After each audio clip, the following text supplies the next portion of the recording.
Good evening, students. Okay, we'll continue our previous class. Okay, object-oriented programming class. Okay, up to now we have seen the how to create a class and how to specify the methods in the class and how to define a constructor in the class and how to define the destructor in the class and creating a multiple instances for a class. Okay, now we'll see the two types of variables that we'll use in the classes. Okay, those two variables, types of variables are called as the class variables and object variables. Okay, class variables are the variables which are shared by the multiple instances of a class. That is, it has only one copy of the variable and the same copy is shared by the all the objects of the class.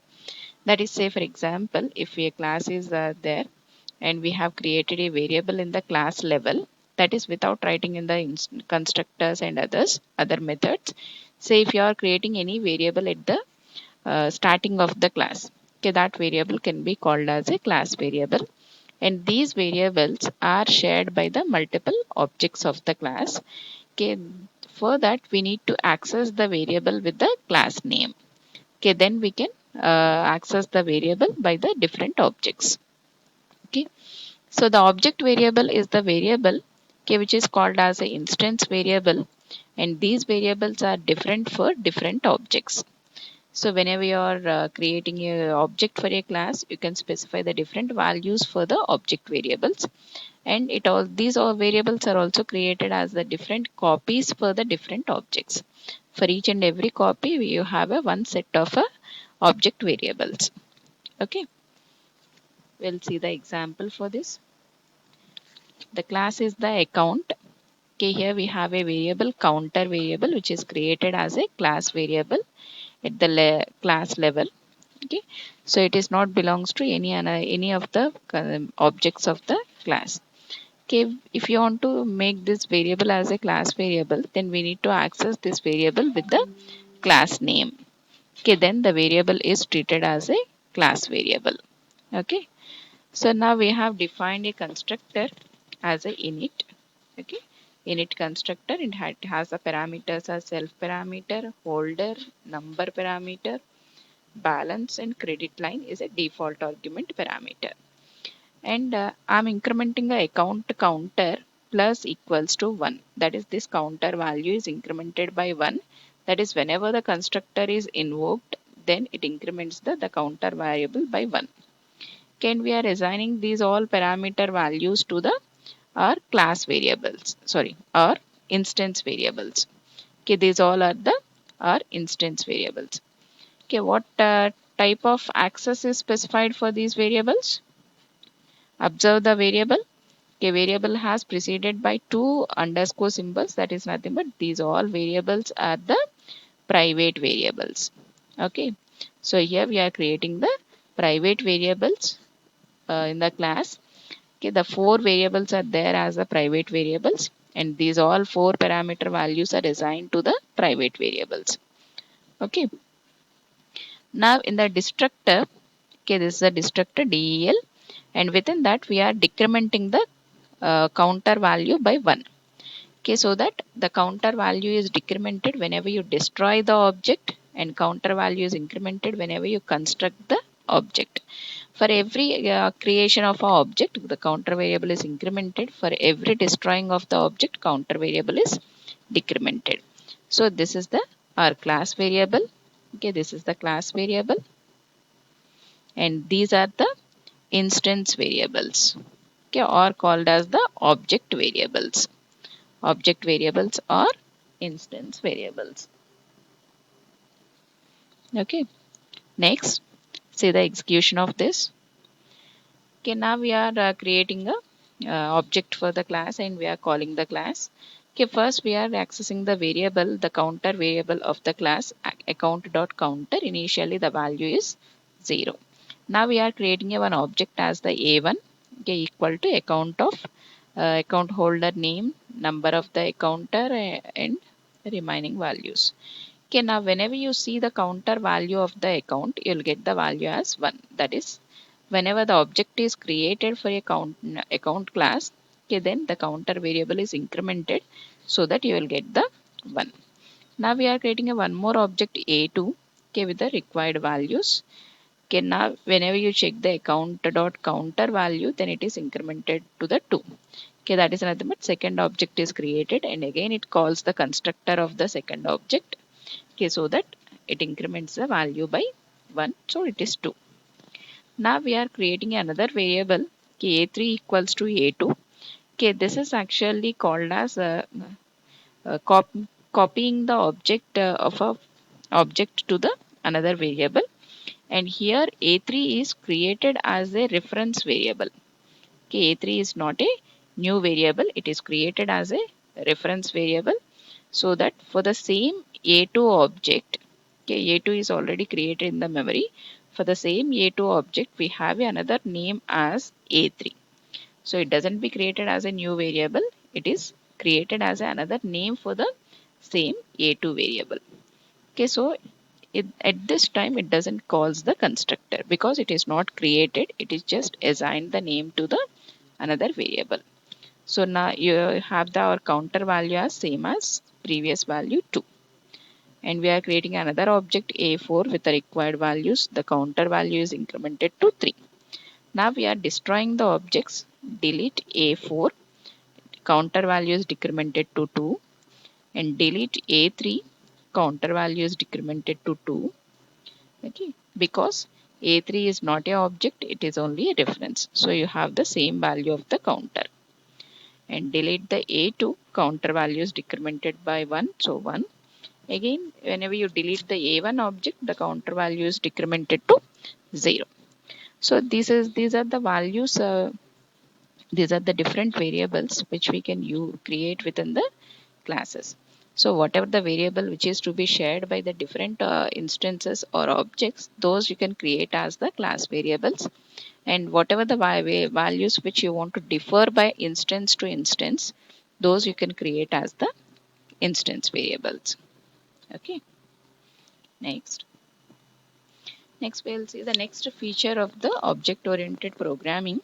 Okay, or another important feature of the object-oriented programming is the inheritance.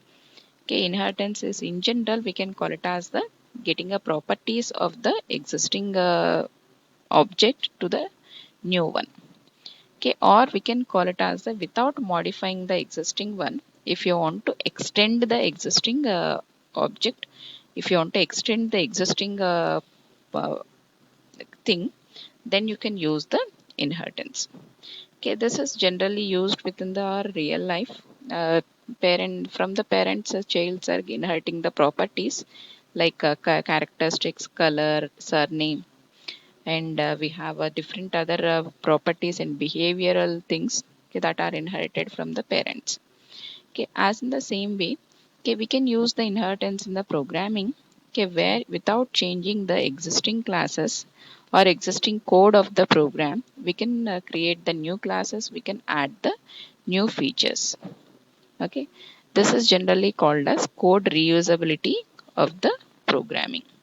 Okay, so at present in our software industry, okay, the number of versions are released by day.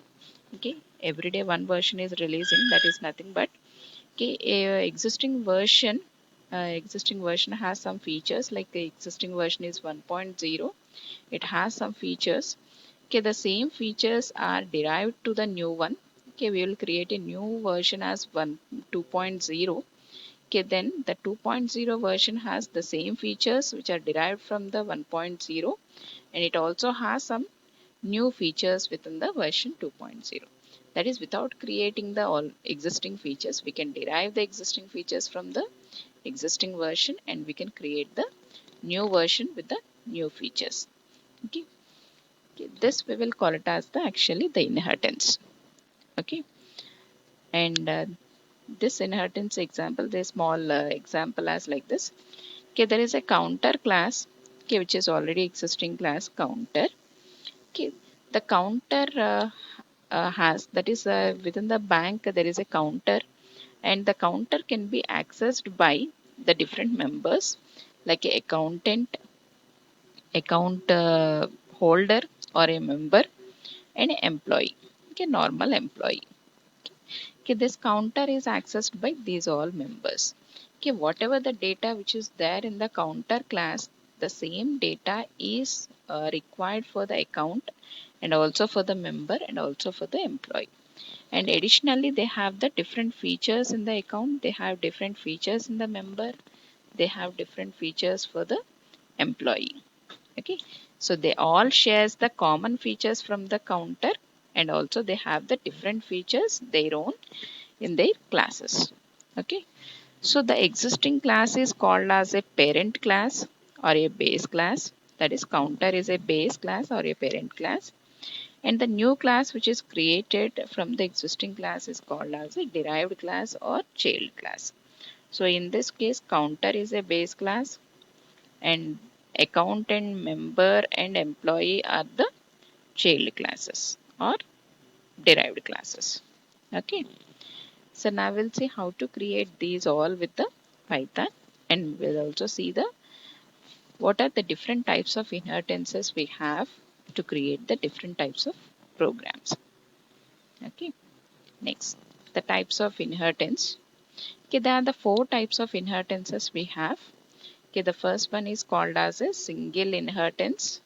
Okay, so in the single inheritance, we have one class as a base class, and that is derived with the one child class.